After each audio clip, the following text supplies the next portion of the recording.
अब ये तो आप जानते ही हैं कि हमारे चारों तरफ बहुत तरह के माइक्रोब्स यानी सूक्ष्म जीव मौजूद रहते हैं और इनमें से कुछ माइक्रोब्स हमारे लिए यूजफुल होते हैं। तो बहुत से ऐसे माइक्रोब्स भी हैं जो हार्मफुल डिजीज का रीजन बनते हैं, जिनमें बैक्टीरिया और वायरस का मेजर रोल है। बैक्टीरिया हमारे लिए हेल्पफुल और हार्मफुल दोनों ही होते हैं और वायरस बहुत ही डेडली डिजीज का रीजन बनते हैं। ये दोनों माइक्रोब्स सबसे ज्यादा डिजीजेस के लिए रिस्पॉन्सिबल होते हैं। तो ऐसे में आपको ये जरूर जानना चाहिए कि ये बैक्टीरिया और वायरस क्या होते हैं और ये किस तरह एक दूसरे से डिफरेंट है।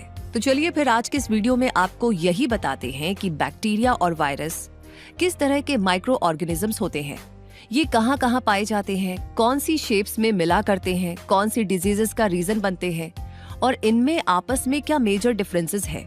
ऐसा ही बहुत कुछ। तो इन माइक्रोब्स के बारे में जानने के लिए इस वीडियो को पूरा जरूर देखें। बैक्टीरिया को अर्थ का फर्स्ट लिविंग ऑर्गेनिज्म कहा जाता है क्योंकि माना जाता है कि ये अर्थ पर पिछले 3 बिलियन सालों से मौजूद है। बैक्टीरिया की स्टडी बैक्टीरियोलॉजी कहलाती है और ये बैक्टीरिया यूनिसेल्यूलर ऑर्गेनिजम्स होते हैं, यानी इनमें सिर्फ एक सेल ही पाई जाती है। ग्रोथ, मेटाबॉलिज्म, रिप्रोडक्शन जैसे सभी जरूरी फंक्शंस इसी सिंगल सेल के जरिए पूरे होते हैं। बैक्टीरिया में सेल वॉल पाई जाती है जिसके अंदर साइटोप्लाज्म, राइबोसोम्स और डीएनए होता है। ये बैक्टीरिया यूकैरियोटिक सेल से स्मॉल होते हैं लेकिन वायरस से लार्ज होते हैं। एक बैक्टीरिया की लेंथ 0.5 से 5 माइक्रोमीटर्स तक होती है। इनकी साइज कम है तो क्या हुआ, इनकी पहुंच हर एक एरिया तक है और इनकी संख्या भी इतनी ज्यादा होती है कि आप सोच ही नहीं सकते। ये सॉइल में, ओशन में, डेजर्ट्स में, स्नो में, एटमॉस्फेयर में, नदियों में हर जगह मौजूद हैं। ये ह्यूमन गट में रहते हुए डाइजेशन में हेल्प करते हैं और एनिमल्स की बॉडी में भी रहा करते हैं। ये फंगई के साथ सिम्बाइसिस रिलेशनशिप में भी रहते हैं। एक टीस्पून यानी लगभग 5 मिलीलीटर फर्टाइल सॉइल में 500 मिलियन से ज्यादा बैक्टीरिया मौजूद होते हैं और इस अर्थ पर जितने ह्यूमंस हैं उनसे कहीं ज्यादा संख्या में बैक्टीरिया हमारे मुंह में पाए जाते हैं। चलिए अब जानते हैं कि बैक्टीरिया कितनी तरह की शेप्स में पाए जाते हैं। तो 3 बेसिक बैक्टीरियल शेप्स हैं। स्फेयर्स या बॉल शेप्ड बैक्टीरिया जैसे coccyx bacteria, rod shaped bacteria जैसे बेसिलाई और स्पाइरल्स या हेलिक्सिस बैक्टीरिया जैसे स्पाइरोकेट्स। इसी तरह सेल वॉल कंपोजिशन के बेसिस पर बैक्टीरिया 2 टाइप्स के होते हैं, ग्राम पॉजिटिव बैक्टीरिया और gram negative bacteria. Gram positive bacteria की थिक सेल वॉल्स होती हैं और ग्राम नेगेटिव बैक्टीरिया की थिन सेल वॉल होती है। स्टेफिलोकोकस ऑरियस एक ग्राम पॉजिटिव बैक्टीरिया है जबकि vibrio cholera gram negative bacteria है। न्यूट्रिशन के बेस पर भी बैक्टीरिया 2 टाइप्स के होते हैं, ऑटोट्रॉफिक बैक्टीरिया और हेटेरोट्रॉफिक बैक्टीरिया। ऑटोट्रॉफिक बैक्टीरिया ऐसे बैक्टीरिया होते हैं जो अपना खाना खुद बनाते हैं जैसे साइनोबैक्टीरिया और रोडोस्पिरिलम, और हेटेरोट्रॉफिक बैक्टीरिया ऐसे बैक्टीरिया होते हैं जो अपना खाना खुद तैयार नहीं करते और फूड के लिए अदर ऑर्गेनिजम्स और डेड ऑर्गेनिक मैटर पर डिपेंडेंट रहते हैं जैसे एग्रोबैक्टीरियम और साल्मोनेला। इसी तरह रेस्पिरेशन मोड के बेसिस पर भी बैक्टीरिया के 2 टाइप्स होते हैं, एरोबिक बैक्टीरिया और एनएरोबिक बैक्टीरिया। जो बैक्टीरिया ऑक्सीजन के साथ एनर्जी प्रोड्यूस करते हैं वो एरोबिक बैक्टीरिया कहलाते हैं जैसे लैक्टोबैसिलस और नोकार्डिया, और जो बैक्टीरिया बिना ऑक्सीजन के एनर्जी प्रोड्यूस करते हैं वो एनोरोबिक बैक्टीरिया कहलाते हैं। ऐसे बैक्टीरिया बिना ऑक्सीजन के ग्रो एंड सर्वाइव कर सकते हैं जैसे बैक्टेरॉइडेस और क्लोस्ट्रीडियम। इस तरह बैक्टीरिया के बारे में इतना सब जानने के बाद बारी आती है वायरस को जानने की। तो वायरस भी माइक्रोस्कोपिक ऑर्गेनिजम्स हैं जो दुनिया में फैली बहुत सारी बीमारियों के लिए जिम्मेदार होते हैं।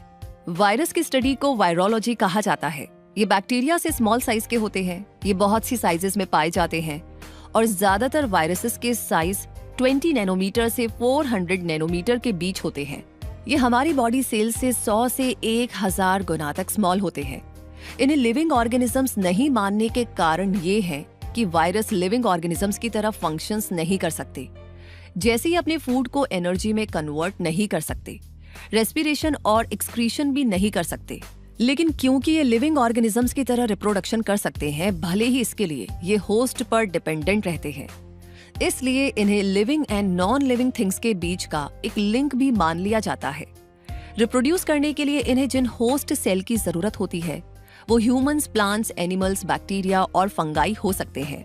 वायरस में प्रॉपर सेल वॉल नहीं पाई जाती और उसकी जगह एक प्रोटेक्टिव लेयर कैप्सिड पाई जाती है। कैप्सिड में जेनेटिक मटेरियल होता है जो डीएनए या आरएनए का बना होता है वायरस के पास एनर्जी और प्रोटीन्स प्रोड्यूस करने के लिए अपनी मेटाबॉलिक मशीनरी नहीं होती। ये होस्ट बॉडी में एंटर होकर उसकी सारी मेटाबॉलिक एक्टिविटी को कैप्चर कर लेता है और सारा न्यूट्रिशन ले लेता है। वायरस की शेप के बारे में जाने तो मेनली वायरस 3 शेप्स में पाए जाते हैं। बुलेट शेप जैसे रेबीज वायरस, फिलामेंटस शेप जैसे इबोला वायरस और ब्रिक या ओवल शेप जैसे पॉक्स वायरस। होस्ट बॉडी के बेसिस पर भी वायरस 3 तरह के होते हैं: एनिमल वायरस, प्लांट वायरस और बैक्टीरियोफेज। एनिमल वायरस ऐसे वायरस होते हैं जो मैन एंड एनिमल्स की बॉडी में रहते हैं और उन्हें इन्फेक्ट करते हैं, जैसे influenza virus, rabies virus, mumps virus और पोलियो वायरस। और जो वायरस प्लांट बॉडी में रहकर के उन्हें इन्फेक्ट करते हैं वो प्लांट वायरस कहलाते हैं, जैसे tobacco mosaic virus, potato virus और बीट येलो वायरस। इनके अलावा ऐसे भी वायरस होते हैं जो बैक्टीरियल सेल्स को इन्फेक्ट करते हैं, वो बैक्टीरियोफेज कहलाते हैं, जैसे T4 बैक्टीरियोफेज या एशरीकिया वायरस T4 जो एशरीकिया कोलाई बैक्टीरिया को इन्फेक्ट करता है।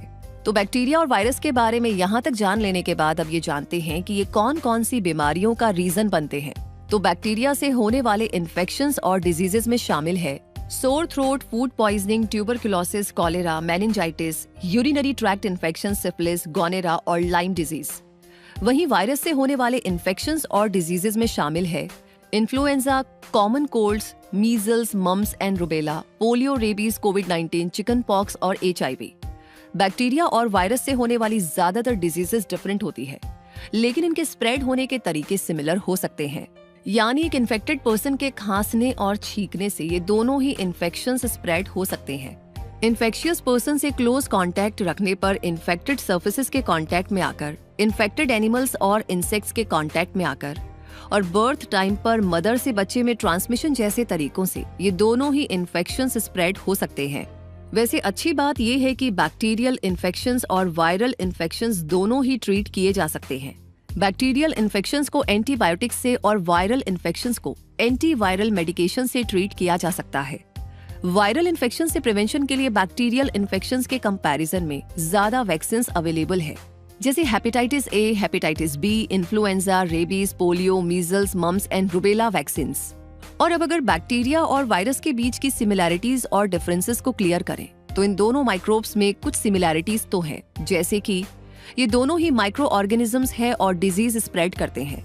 दोनों से होने वाली डिजीजेस के स्प्रेड होने का तरीका भी काफी हद तक सेम होता है। वहीं इनके बीच के मेजर डिफरेंसेस ये हैं कि बैक्टीरिया ऐसे सिंगल सेल ऑर्गेनिजम्स हैं जो अपने दम पर जी सकते हैं, क्योंकि ये लिविंग सेल है, जबकि वायरस उनके स्मॉल साइज के ऐसे माइक्रो ऑर्गेनिजम्स है जो होस्ट सेल के अंदर ही जी सकते हैं। बैक्टीरिया जितनी ज्यादा जगहों पर पाए जाते हैं, वायरस उतनी जगह तक पहुंच नहीं बना सकते। बैक्टीरिया में केवल DNA होता है, जबकि वायरस में RNA और DNA में से कोई भी एक हो सकता है। वर्ल्ड में मौजूद बैक्टीरिया के केवल 1% बैक्टीरिया ही ह्यूमंस के लिए हार्मफुल है, जबकि वायरस ह्यूमंस के लिए कहीं ज्यादा इन्फेक्शियस हैं। बैक्टीरिया में सेल वॉल होती है, जबकि वायरस में सेल वॉल नहीं होती। बैक्टीरिया लंबे समय तक सरवाइव कर सकते हैं, जबकि वायरस होस्ट बॉडी के बाहर बहुत शॉर्ट टाइम तक ही सरवाइव कर सकते हैं। बैक्टीरिया और वायरस से होने वाली ज्यादातर डिजीजेस भी डिफरेंट होती है। बैक्टीरिया का लॉन्ग इंक्यूबेशन पीरियड होता है, जबकि वायरस का शॉर्ट इंक्यूबेशन पीरियड होता है। इस तरह अब आप जान चुके हैं कि बैक्टीरिया और वायरस किस तरह एक दूसरे से डिफरेंट है। इनका nature, size, survival time, reproduction और अदर कैरेक्टरिस्टिक्स अलग हैं। तो इसी के साथ आज का ये वीडियो पूरा हुआ और बैक्टीरिया और वायरस के बारे में काफी कुछ आपने डिटेल में जाना। तो ये जानकारी आपको कैसी लगी? पूरी टीम के एफर्ट के लिए अपना प्यार और सपोर्ट हमें कमेंट सेक्शन में जरूर बताइएगा। साथ ही साथ इस वीडियो को लाइक कर दिया है तो बहुत बड़ी जिम्मेदारी बनती है कि हम इसे अपने फैमिली मेंबर्स, दोस्तों और जिस किसी को भी जानते हैं उन तक ये बात जरूर पहुंच जाए, क्योंकि वायरस और बैक्टीरिया से जिंदगी भर हमारा आमना सामना होता ही रहता है, इसलिए सही जानकारी का होना बहुत जरूरी है। इसके अलावा आपका कोई सवाल है या कोई टॉपिक है तो वो आप हमें भेज सकते हैं। और लगे हाथ एक काम और कीजिए, इतने टाइम से आप हमारे साथ जुड़े हुए हैं, थैंक यू सो मच। ये भी कर लीजिए ताकि ऐसी जानकारियां आपको हमेशा मिलती रहे। बेल आइकन को प्रेस कर दीजिएगा। और मैं रूबी पारिक आपसे मिलूंगी जल्दी ही। तब तक के लिए अपने आप को हमेशा हर एरिया में अपडेट रखें, ग्रो करते रहिए, खुश रहिए, मुस्कुराते रहिए। धन्यवाद।